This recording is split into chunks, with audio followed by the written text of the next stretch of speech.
सुप्रभात प्यारे बच्चों। Oscar public school online classes में आपका स्वागत है। मैं आशा करती हूँ आप लोग स्वस्थ होंगे और घर पर रहकर अपनी पढ़ाई अच्छे से कर रहे होंगे।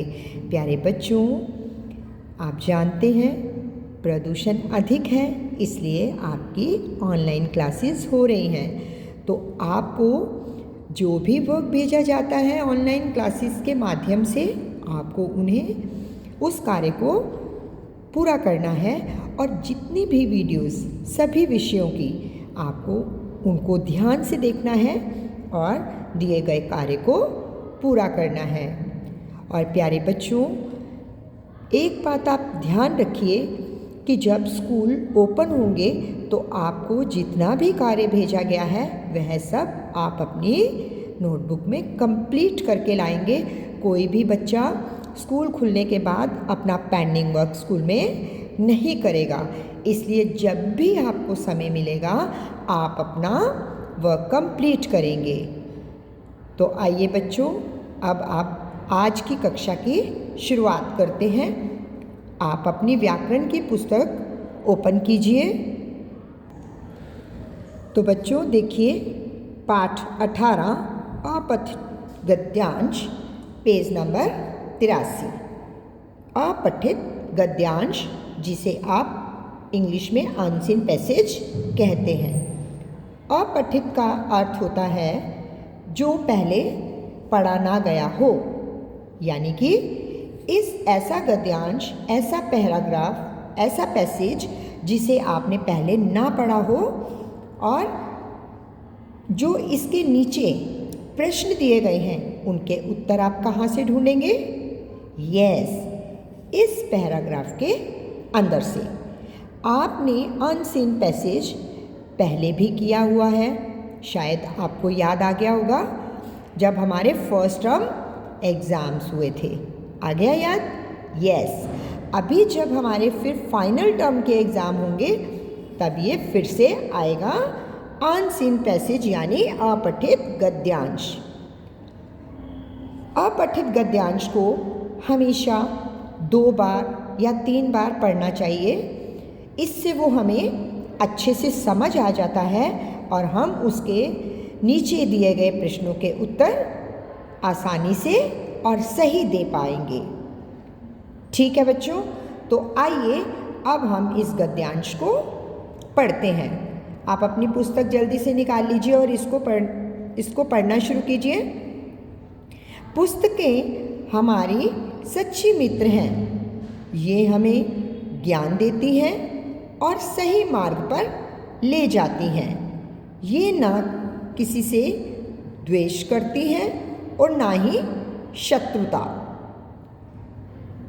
अपने खाली समय का उपयोग भी हम पुस्तकें पढ़कर कर सकते हैं। पुस्तकों के बिना तो ज्ञान की कल्पना ही नहीं की जा सकती। अच्छा साहित्य हमें अमृत की तरह प्राण शक्ति देता है। किसी भी व्यक्ति को जीवन में सफलता दिलाने में पुस्तकों का बहुत बड़ा योगदान होता है। वर्तमान समय में पुस्तकों का स्थान धीरे धीरे इंटरनेट लेता जा रहा है। बच्चे ही नहीं बल्कि बड़े भी इसकी तरफ आकर्षित हो रहे हैं। तो प्यारे बच्चों, जो आपने इस गद्यांश को पढ़ा है, यहाँ पर देखिए, ये ना किसी से द्वेष करती है। हम इसको एक बार से फिर से पढ़ेंगे और इनके कठिन शब्दों को समझेंगे। पुस्तकें हमारी सच्ची मित्र हैं। देखिए, इस वाक्य का अर्थ है कि अगर हमारे पास कोई भी नहीं होता है तो हम पुस्तकें पढ़कर अपने समय को बहुत अच्छी तरह से व्यतीत कर सकते हैं। ये हमें ज्ञान देती हैं। इसका क्या अर्थ है? ये हमें नॉलेज देती हैं, इससे हमारा ज्ञान बढ़ता है और ये हमें सही मार्ग पर ले जाती हैं। ये ना किसी से द्वेष करती हैं। द्वेष का अर्थ क्या होता है? द्वेष का अर्थ होता है ये किसी से नफरत नहीं करती, किसी के प्रति भेदभाव नहीं करती और सबको एक समान ही ज्ञान मिलता है इससे। अपने खाली समय का उपयोग भी हम पुस्तकें पढ़कर कर सकते हैं। पुस्तकों के बिना तो ज्ञान की कल्पना ही नहीं की जा सकती। कल्पना का अर्थ है कि हम पुस्तकों के बिना अपने ज्ञान को पाना सोच भी नहीं सकते, अपने ज्ञान को बढ़ाना सोच भी नहीं सकते। अगर पुस्तकें ना हों तो आप पढ़ाई कर सकते हैं? नहीं, क्योंकि अभी भी जब हम पढ़ रहे हैं तो पुस्तक के माध्यम से ही पढ़ रहे हैं। आप जब नर्सरी में थे, केजी में, फर्स्ट क्लास, सेकंड क्लास, सब में आपने अलग अलग तरह की पुस्तकें पढ़ी और ज्ञान को अर्जित किया, यानी कि ज्ञान को प्राप्त किया। तो आगे देखिए, अच्छा साहित्य हमें अमृत की तरह प्राण शक्ति देता है। जब हम पुस्तकें पढ़ते हैं, जो पुस्तकें पढ़ने के बाद हमें ज्ञान मिलता है, हमें नॉलेज मिलती है, हमें नई नई चीज़ें सोचने की, सीखने की जो शक्ति मिलती है, वो हमें पुस्तकों के द्वारा ही प्राप्त होती है।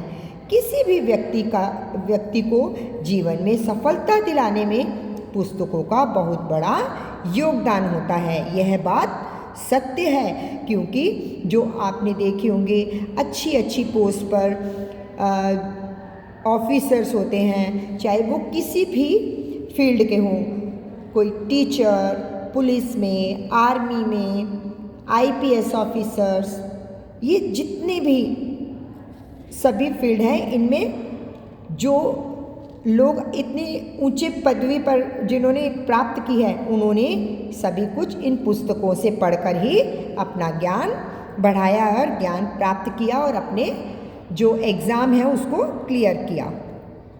वर्तमान समय में, वर्तमान मीन्स अभी जो समय चल रहा है, इसका स्थान धीरे धीरे इंटरनेट लेता जा रहा है। इस वाक्य का क्या अर्थ है? इस वाक्य का अर्थ है, जैसे आपको कभी कुछ समझ में नहीं आता है तो आप फटाफट से इंटरनेट ओपन करते हैं और गूगल पर डाल देते हैं कि इसका अर्थ बताइए, ये कैसे किया जाएगा। तो इसका मतलब यही है कि ये आज के समय में पुस्तकों का स्थान इंटरनेट लेता जा रहा है और बच्चे ही नहीं बल्कि बड़े भी इसकी तरफ आकर्षित हो रहे हैं। तो प्यारे बच्चों, इसको हमने पढ़ा। अब देखिए इस गद्यांश का पहला प्रश्न, पुस्तकें हमारी सच्ची मित्र कैसे हैं? यहाँ पर देखिए, पुस्तकें हमें ज्ञान देती हैं और सही मार्ग पर ले जाती हैं। इस पहले प्रश्न का अर्थ यही है। मैंने आपको बताया कि अगर हम कभी अकेले भी बैठते हैं तो तभी भी हम पुस्तकों के साथ अपना समय अच्छी तरह से व्यतीत कर सकते हैं। आगे देखिए, अच्छा साहित्य हमें क्या देता है? इसका उत्तर क्या होगा? अच्छा साहित्य, यहाँ पे देखिए, अच्छा साहित्य लिखा है ना, अच्छा साहित्य हमें अमृत की तरह प्राण शक्ति देता है। यहाँ से आपको प्रश्न को पढ़ना है और यहाँ पर उत्तर को ढूंढना है। और ये देखिए, इसका उत्तर इसी पैराग्राफ के अंदर है जो यहाँ पर लिखा गया है। तो प्यारे बच्चों, देखिए अगला प्रश्न है, इंटरनेट का प्रयोग पढ़ने से क्या प्रभाव पड़ा है? इसका उत्तर क्या है? इंटरनेट का प्रयोग पढ़ने से बच्चे बड़े सभी इंटरनेट की तरफ आकर्षित हो रहे हैं।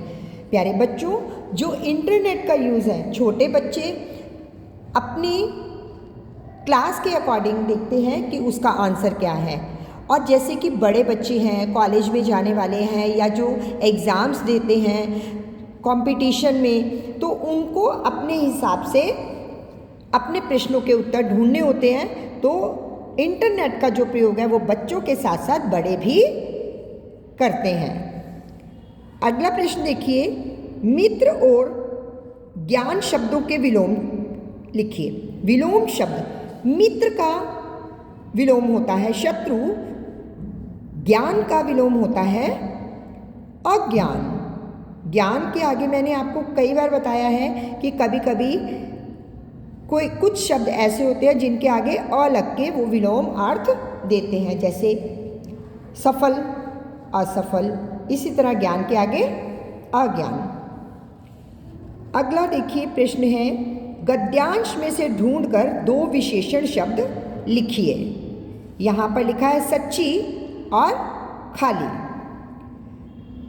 तो प्यारे बच्चों, आपने इस गद्यांश को समझा और इसको पुस्तक में ये इनके प्रश्न के उत्तर को भी समझा।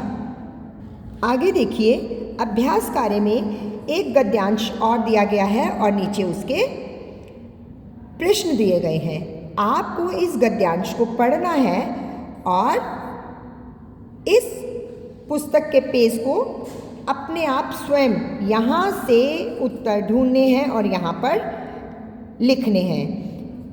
आगे देखिए, पेज नंबर 85, पेज नंबर 85 पर भी एक गद्यांश दिया गया है, आपको इसको भी पढ़ना है। मैं जो पहले वाला गद्यांश है, ये देखिए, अब्दुल कलाम का, डॉक्टर अब्दुल कलाम,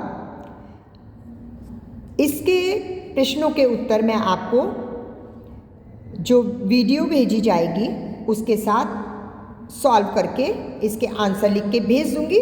बट आपको ये स्वयं करना होगा, आपको ये पुस्तक में ही पूरा करना है, आपको इसको कॉपी में नहीं लिखना है। तो प्यारे बच्चों, आप इसको 1 बार 2 बार 3 बार पढ़िए और स्वयं इसके उत्तर ढूंढने का प्रयास करिए। धन्यवाद।